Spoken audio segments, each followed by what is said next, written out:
I was tweeting earlier about the idea of letting people back in your life over and over, and they keep doing the same thing. They keep making the same mistakes. And how I used to do this because I was scared if something happened to me or happened to them, what if I woke up tomorrow and the last thing that they ever thought was that I was mad at them?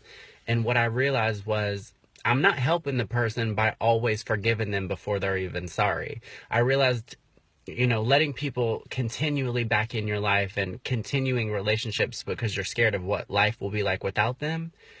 I realized I'm scared of what life is like without them, but what is life with them? Is life really living when I'm with them? If I'm giving 90% and I'm getting 10% return, is life really living if I'm with that person I can't see myself living without? If it's an unhealthy, toxic relationship that I'm basically killing myself emotionally to keep the thing alive, is that really living? Those are questions I had to ask myself. For years, I let certain patterns go on in my life, and I engaged in behaviors I wouldn't engage in because I loved certain people and I wanted to be cool to keep them around, and I let my morals bend, and I kind of became a different person. And that's not really their fault. I just loved them so damn much that I became so lost in the idea of what I thought I had to be to keep them in my life, because I was like, am I going to be boring? Am I going to be this? Am I going to be that? And then it just got to a point where I realized it's not this person's fault or your fault if you're just not meant to be together. You can find peace in accepting this just is not meant to work out. Some relationships are there for a season, for a reason, for you both to learn something from one another. And after you've learned it, go your separate ways. Because if you've already learned the lesson and you're sticking in that same situation, then it becomes a mistake. If you've already learned what you're meant to learn from one another and you don't let the others move on to greener pastures and learn in new relationships and evolve as people, you're keeping each other stuck in a situation that is unhealthy, that is toxic, that's going nowhere, and you're going to feel emotionally awful.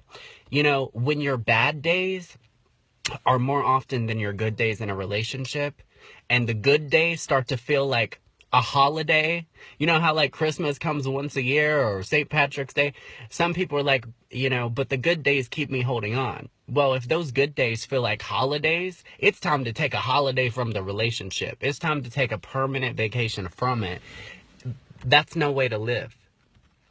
When the bad outweighs the good, but you love that little slice of good so much that you're willing to sacrifice your happiness because this unhealthy thing makes you happy in a sick way, that's when it's time to get out. And it's okay to be honest with yourself. It's okay to admit that truth deep inside to yourself. Even if you don't say it out loud that it's time to move on, you got to start somewhere. And you got to start by admitting it to yourself that, wait a minute, my gut knows this is wrong, but my heart is holding on. And we all do this, but some of us hold on until we waste half of our lives and we think it's too late to move on, but it's really never too late to move on. You just have to start by being honest with yourself.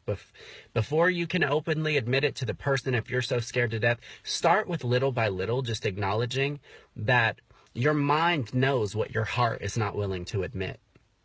There is life without that person for them and you.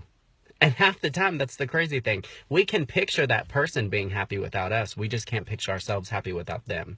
And that is when it's unfair emotionally and it's time to go. Let go of what is already gone. Okay? I love you guys. I know it's easier said than done, but this is just a reminder for those people I know that are out there struggling with this issue. I love you. Keep your heads high. Let the low lives stay low, because they ain't no other place to go. And you're in my heart. Mwah. Stay strong, but work on yourselves.